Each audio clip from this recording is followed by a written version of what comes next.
प्रिय भक्तगण, आज हम आपको एक कथा का श्रवण करा रही हूँ जो सुनने मात्र से आपके जीवन में सुख, संपत्ति और धन की वर्षा होगी। तो चलिए कथा को प्रारंभ करते हैं। श्रोताओं, एक जंगल में एक तोता और मैना ने प्रेम पूर्वक आपस में मिलकर रहा करता था। उनमें बहुत प्रेम था। एक दिन किसी विवाद के कारण तोता और मैना के बीच झगड़ा हो गया। तोता ने कहा कि इस संसार में सबसे बड़ा पापी और विश्वासघाती स्त्री है। मैना ने जवाब दिया कि इस संसार में सबसे ज्यादा पापी और विश्वासघाती पुरुष होते हैं। जब वे दोनों आपस में लड़ते रहे और अपने विवाद का निदान के लिए वे भगवान शिव के पास गए और अपनी बात बताई। शिव जी ने तोते से कहा, तुम कैसे कह सकते हो कि संसार में स्त्री पुरुषों की अपेक्षा ज्यादा पापी और विश्वासघाती हैं? अगर आप यह कहानी सुन रहे हैं तो पूरा सुनिए। इस कथा को आधा अधूरा छोड़कर जाने की गलती मत करिएगा, क्योंकि इस पवित्र कथा को पूरा सुनने से मन चाहा फल की प्राप्ति होगी। इसलिए इस कथा को पूरा सुने। आप शिव भक्त हैं तो भोलेनाथ का अनादर ना करें। तोता बोला, प्रभु, मैं आपको एक कहानी को सुनाना चाहता हूँ जिससे हम सबको यह साबित होगा कि स्त्री पुरुषों की अपेक्षा ज्यादा पापी और विश्वासघाती होती है। फिर भगवान शिव बोले, ठीक है, तुम कहानी सुनाओ। श्रोताओं, तब तक माता पार्वती आ जाती है और कहती है, मुझे भी यह कहानी सुननी है, मैं भी सुनना चाहती हूँ। तब भगवान शिव कहते हैं, ठीक है, बैठो। फिर तोता भगवान शिव और माता पार्वती के सामने कहानी सुनाने लगता है। एक राज्य में अग्रसेन नाम का राजा राज्य करता था। उसके पास 4 बेटे थे जो सभी बहुत ही बहादुर और प्रतापी थे। लेकिन सबसे बड़ा बेटा, जिसका नाम चंद्रसेन था, वो न केवल प्रतापी बल्कि बहुत ही सुंदर भी था। उसकी पत्नी चंद्रप्रभा भी बहुत ही सुंदर और रूपवान थी। वह अपने आगे किसी दूसरी स्त्री को सुंदर नहीं मानती थी। एक दिन राजा अग्रसेन ने अपने बेटे चंद्रसेन को उसकी किसी बात पर नाराज होकर के राज्य से निकाल देने का आदेश दिया। राजा का ये आदेश सुनकर कि सभी इस बात से चिंतित हो गया। फिर चंद्रसेन अपने महल में गया और उदास हो गया। उधर चंद्रसेन को उदास देखकर उसकी पत्नी ने पूछा, प्राणनाथ, आप उदास क्यों हैं? आप इतना मुरझाया हुआ क्यों हैं? राजकुमार होकर भी आप इस तरह चिंतित क्यों हैं? तब चंद्रसेन सोचने लगा कि मैंने बहुत बुरा किया है और अपनी सारी बात अपनी पत्नी को बता दी। उसी समय उसकी पत्नी मूर्छित हो जाती है। फिर दासियों ने चंद्रप्रभा पर गुलाब का पानी का छिड़काव किया। तब जाकर वो होश में आ गई। अब होश में आकर चंद्रप्रभा ने अपने पति राजकुमार चंद्रसेन से कहा, आप मुझे दासी पर छोड़कर परदेश चले जाएंगे तो मैं आपके बिना कैसे जी पाऊंगी? मैं भी आपके साथ ही चलूंगी। तब राजकुमार चंद्रसेन कहता है, तुम मेरे साथ कैसे चल सकती हो? क्योंकि दूसरे राज्य में अनेक प्रकार के संकट होते हैं और तुम नर्म नाजुक महलों में रहने वाली, महलों के बिना यह कष्ट कैसे बर्दाश्त कर पाओगी? फिर तो राजकुमार चंद्रसेन की बात को सुनकर रानी चंद्रप्रभा कहती है, प्रीतम, जितने भी दुख दूसरे राज्य में आएंगे वो सब हमारे साथ होते हुए सूखी से भी अधिक सुखमय लगेंगे। महल के सुख बिना आपके जंगल के दुखों से भी अधिक डरावने लगेंगे। इसलिए मैं भी आपके साथ चलूंगी। अब तोता कहता है, प्रभु, रानी चंद्रप्रभा की आंखों में आंसू देखकर चंद्रसेन ने मन में सोचा कि वह मेरे बिना नहीं रह सकती, इसलिए मुझे इसको तड़पते हुए छोड़कर चलना सही नहीं होगा। इन सभी बातों को सोचते हुए राजकुमार चंद्रसेन अपनी पत्नी चंद्रप्रभा से कहते हैं, तुम उदास नहीं होना, हम तुम्हें साथ लेकर जाएंगे। इस बात से चंद्रप्रभा खुश हो जाती है और अपने पति के साथ जाने की तैयारी करने लगती है। अगली सुबह वे राज्य से बाहर निकलकर एक जंगल में पहुंचते हैं। चलते चलते थक जाते हैं और फिर उन्होंने एक बरगद के वृक्ष के नीचे विश्राम करने का निर्णय लेते हैं। वे बहुत थके हुए थे। ठंडी हवा के झोंकों ने उन्हें नींद तुरंत आ गई। परंतु कुछ देर बाद वहीं पर एक सांप ने रानी को काट लिया। फिर तोता कहता है, हे प्रभु, आगे सुने। सांप के डसते ही रानी तड़पने लगी और चंद्रसेन की आंख खुल गई तो रानी को तड़पता हुआ देखकर और सांप को जाता हुआ देखकर चंद्रसेन बेचैन हो गए। फिर कुछ देर बाद रानी की मृत्यु हो गई। इस प्रकार मृतक रानी को देखकर चंद्रसेन ऊंचे स्वर में रुदन विलाप करने लगे। उसका रोना धोना सुनकर जंगल के जीव जंतु उसे खाने के लिए वहां आ गए। फिर चंद्रसेन ने मन में सोचा, अब जीवन संगिनी ही मर गई है तो मैं अब जी कर क्या करूंगा और इसी जंगल में अपने प्राण त्याग दूंगा। ऐसा मन में सोचता है। फिर वो रानी की लाश के पास से उठ जाता है और जंगल से लकड़ियां इकट्ठी करने लगता है और रोकर कहता हूं कि मैं भी रानी की चिता में जलकर मर जाऊंगा। बस उस समय स्वर्ग से एक देवदूत आता है और मुझे रोते हुए देखकर उसके मन में दया आती है। वह राजकुमार चंद्रसेन के पास जाता है और पूछता है, तुम क्यों रो रहे हो? आखिरकार तुम्हारा दुख क्या है? तो राजकुमार चंद्रसेन ने देवदूत से कहा, मेरे पास अपना दुख कहने की शक्ति नहीं है। मुझे चाहिए कि यह धरती फट जाए और मैं इसमें समा जाऊं। फिर देवदूत ने कहा, तुम मुझे अपना हाल बताओ, शायद मैं तुम्हारी मदद कर सकूं। फिर चंद्रसेन ने कहा, महाराज, मैं एक राजकुमार हूं और राजा अग्रसेन का बेटा हूं। मेरे पिता ने मुझे राज्य छोड़ने के लिए कहा था, इसलिए मेरी पत्नी और मैं इस जंगल में चलते चलते यहाँ आ गए। यहाँ आकर मेरी पत्नी को सर्प ने काट लिया है और उसकी मृत्यु हो गई, और मैं लकड़ियाँ इकट्ठा कर रहा हूँ ताकि मैं अपनी पत्नी के साथ ही जलकर अपने आप को भी अग्नि के हवाले कर सकूं। तब तोता कहता है, हे प्रभु, आगे सुने। चंद्रसेन की बातों को सुनकर देवदूत कहते हैं, राजकुमार, तू बड़ा मूर्ख है। यह संसार है, यहाँ इंसानों का आना जाना लगा रहता है। इस शरीर को एक दिन सबको त्याग देना पड़ेगा, तू भी इसे जानता है। इस संसार में कोई भी किसी के साथ नहीं आता और ना ही किसी के साथ जाता है। फिर भी तुम मूर्खों की तरह यह बात कर रहे हो। अगर तू जीवित रहेगा तो बहुत सारी रानियां तुझे मिलेंगी, इसलिए मेरे कहने पर मरने का विचार छोड़ दो। इस मानव शरीर को प्राप्त करने के लिए देवता भी बेहद इच्छुक होते हैं। तो फिर इस शरीर को क्यों नष्ट करना चाहता है? इस प्रकार देवदूत के शब्दों को सुनकर चंद्रसेन कहता है, महाराज, आपने जो कुछ कहा है वह सत्य है, किंतु ऐसी पतिव्रता पत्नी मुझे किसी जन्म में भी नहीं मिलेगी, इसलिए मैं इसके साथ ही मरूंगा। फिर देवदूत चंद्रसेन के विचार सुनकर देवदूत ने जान लिया कि ये अपनी पत्नी के बिना नहीं रह सकता है। तब देवदूत ने चंद्रसेन से कहा, राजकुमार, तेरी पत्नी के जीवित करने के लिए केवल एक ही उपाय है। अब तू मेरी बात को ध्यान से सुनो। यदि तू इस उपाय को कर सकता है तो तेरी रानी जीवित हो सकती है। फिर चंद्रसेन ने कहा, महाराज, आप जो कुछ भी कहेंगे वह सब करने के लिए तैयार हूं, केवल मेरी पत्नी को जीवित कर देना। तब देवदूत ने कहा, तुम्हारी रानी की आयु केवल 20 वर्ष थी, जिसने इसे बिता दिया। इसके बदले तेरी उम्र 70 वर्ष की है, जिसमें से 30 वर्ष बीत चुके हैं। तेरी जीवन काल में 40 वर्ष अब भी बाकी हैं, यानी तुझे 40 साल और जीने का अवसर है। यदि तू अपनी पत्नी को आधा अपने जीवन का समर्पण कर देता है तो तुम दोनों की आयु समान हो जाएगी। अगर तुम यह मान लो तो रानी जल्द ही ठीक हो जाएगी। इस तरह देवदूत की बात सुनकर राजकुमार चंद्रसेन ने कहा, मुझे मान्य है। फिर देवदूत ने चंद्रसेन के हाथ में पानी दिया और 20 वर्षों तक रानी के पैरों पर पानी डालने का संकल्प लिया। अब जैसे ही चंद्रसेन ने संकल्प किया कि वह जल को रानी के पैरों पर डालेगा, देवदूत ने कह दिया, पानी को पैरों पर डालने से पहले मेरे एक बात को ध्यान से समझ लो। इसमें एक गुप्त रहस्य भी है। अभी तो तुझे रानी की आवश्यकता है, तुम पानी डालकर उसको बचा सकते हो, लेकिन भविष्य में अगर रानी की आवश्यकता नहीं पड़ती है तो तुम अपने संकल्प को वापस ले सकते हो, और जब तुम वह संकल्प वापस लेते हो तो तुम्हारी रानी को तुरंत ही मौत हो जाएगी। परंतु एक बात हमेशा याद रखना, इस संकल्प को कभी वापस न लेने की बात रानी से कहना मत, वरना तुम अपने संकल्प को वापस नहीं ला सकोगे।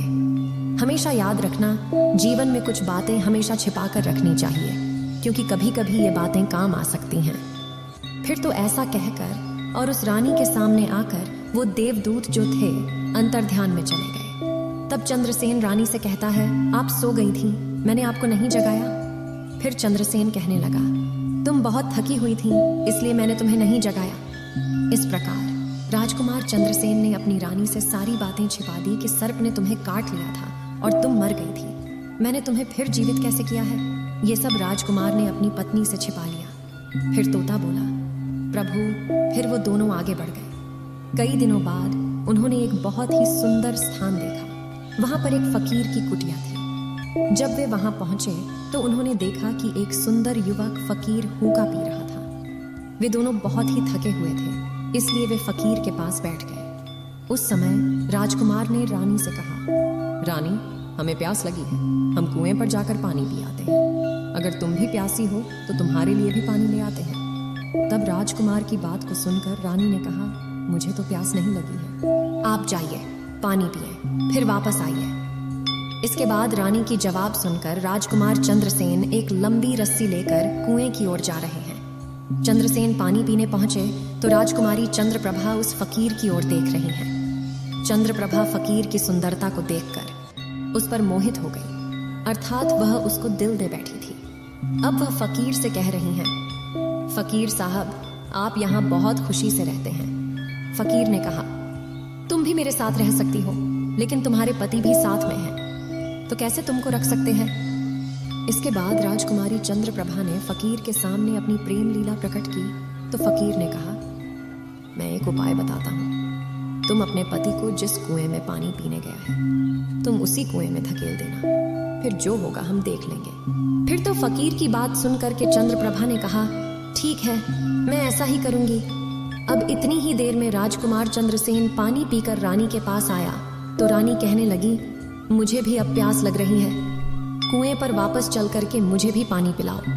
तो राजकुमार चंद्रसेन बोला, मैंने तुमसे पहले ही पूछा था और तुमने मना कर दिया था। खैर, अगर तुमको प्यास लगी है तो मैं अभी पानी लेकर आता हूँ। तब चंद्रसेन पानी लेने चला तो रानी भी उसके साथ चल दी और कहने लगी, मैं भी तुम्हारे साथ चलती हूँ। बेचारा चंद्रसेन तो उसके प्रेम में पागल था।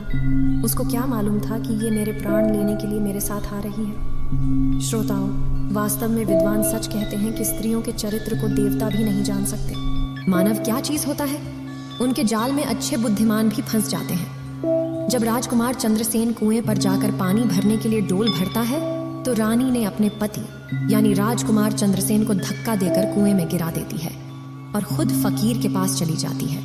वह फकीर रानी को अपने साथ ले जाकर एक राज्य में बस जाता है। वहां दोनों खुशी से रहने लगते हैं। फकीर ने फिर रानी को ऐसा नाचना और गाना सिखाया कि वह नृत्यांगना के रूप में मशहूर हो गई। धीरे धीरे वह राजकुमारी पूरे नगर में प्रसिद्ध हो गई। इस तरह रानी के नृत्य और गीत के कारण वह फकीर के पास लाखों रुपए बन गए। रानी भी उस फकीर के साथ मस्ती में रहने लगी थी। जिस समय रानी ने अपने पति चंद्रसेन को कुएं में धकेल दिया था, तब संयोग से एक जंजीर जो कुएं में लटकी थी उसे पकड़ लिया था।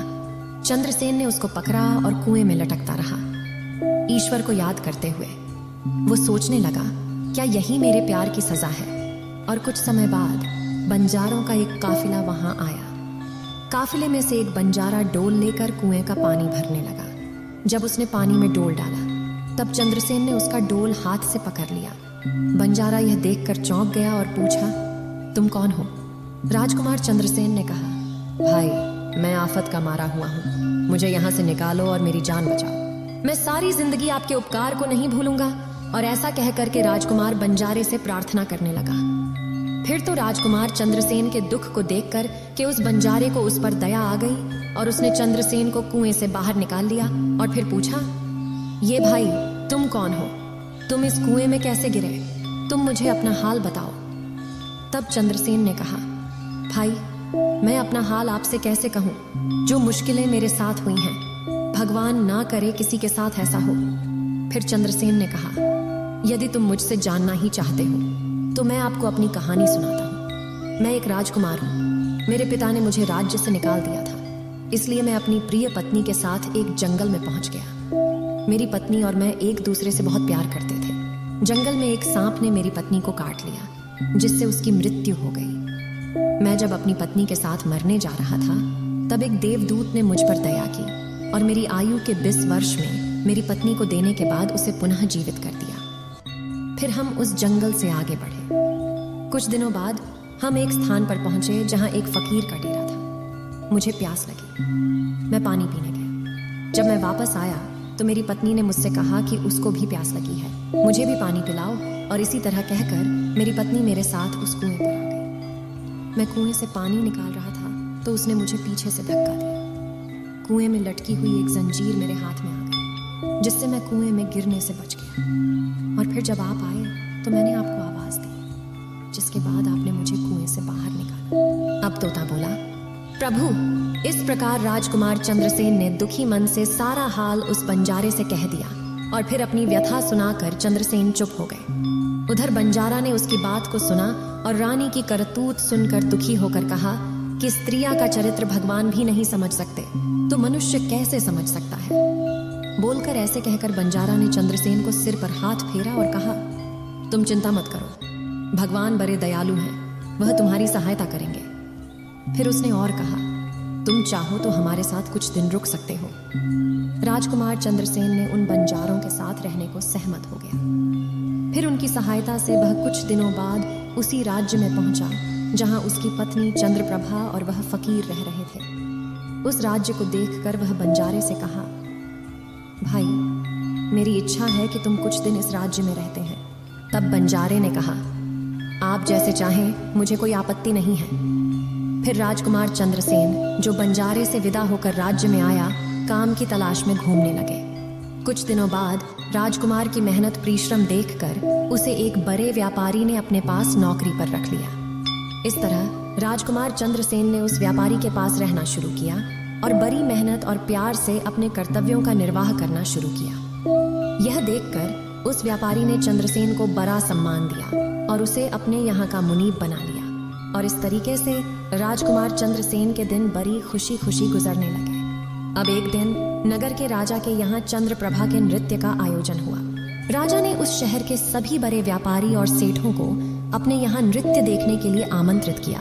जब राजकुमारी चंद्रप्रभा का नृत्य होने वाला था, शहर के सभी व्यापारी और सेठ साहूकार राजा के यहाँ पहुंच गए। चंद्रसेन, जो रानी के नृत्य और गायन की प्रशंसा सुनता था, उसने भी सोचा कि मुझे इस नृत्य को देखना चाहिए। उसने भी राजा के दरबार में सेठ के साथ यहाँ पहुंच गया।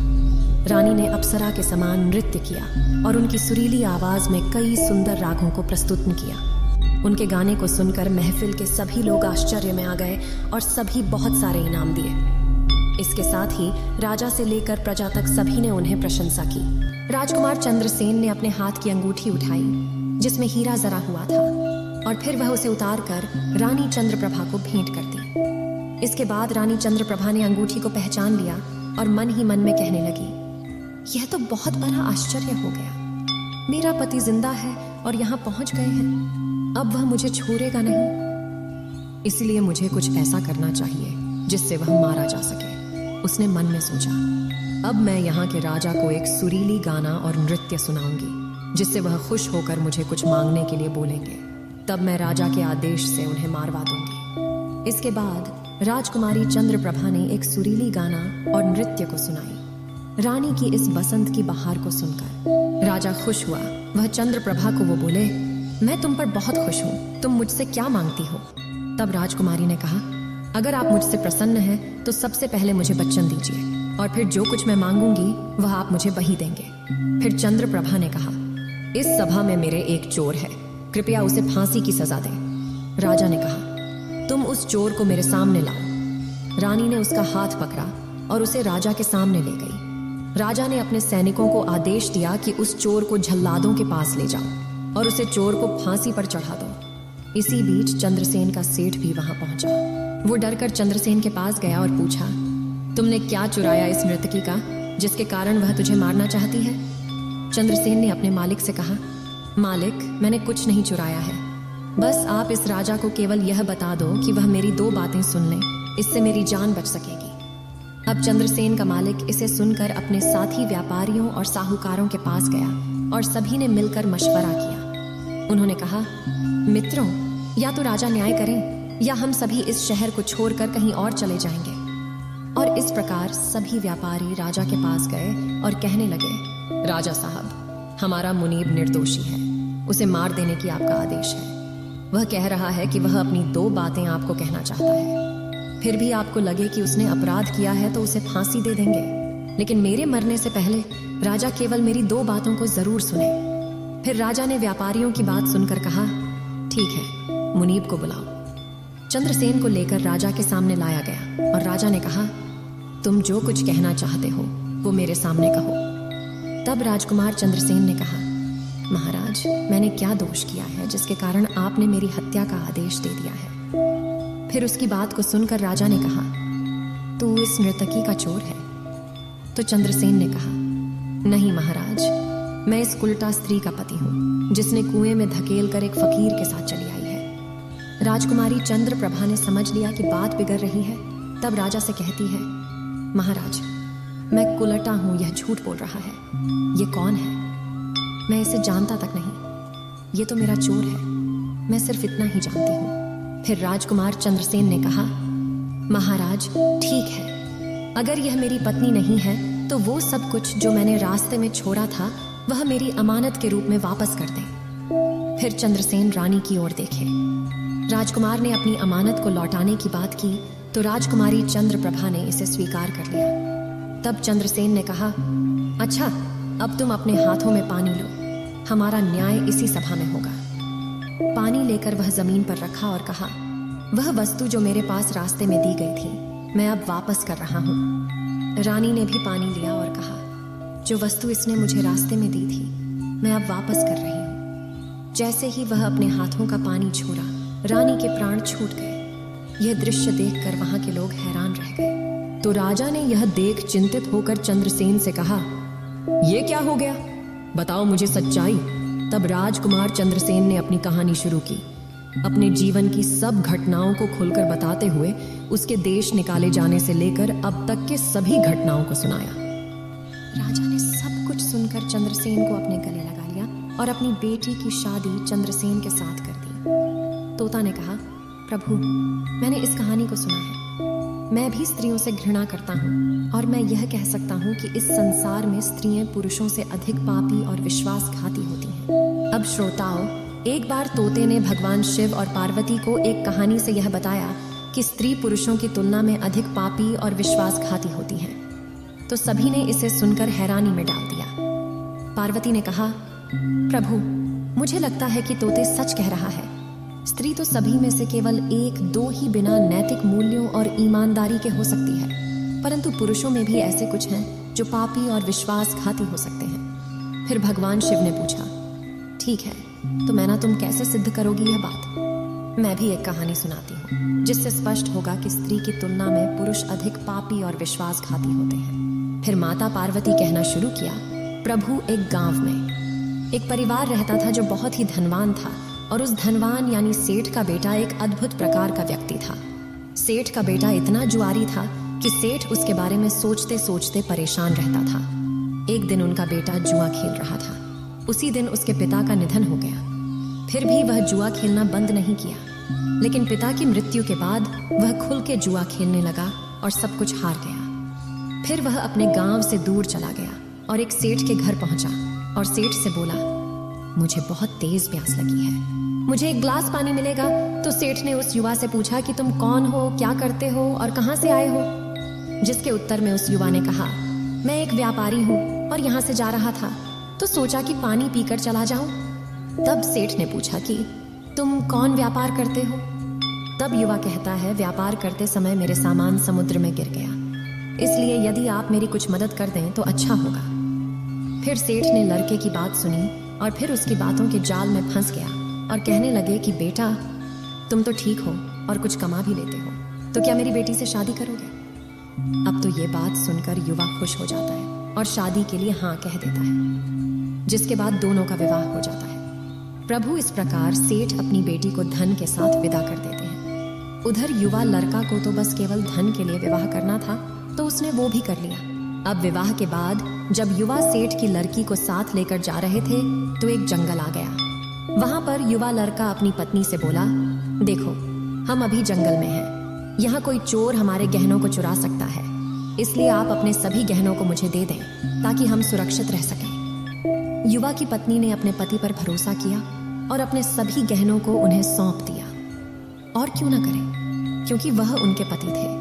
उसके बाद युवा ने अपनी पत्नी के गहनों को एक पारदर्शी बंधने में बांध लिया और फिर वे जंगल में आराम से ठहरे। इस दौरान युवा के मन में लालच उत्पन्न हुआ और उनकी पत्नी के साथ जाने वाली एक दासी थी जिसे सेठ ने अपनी लड़की के साथ भेजा था।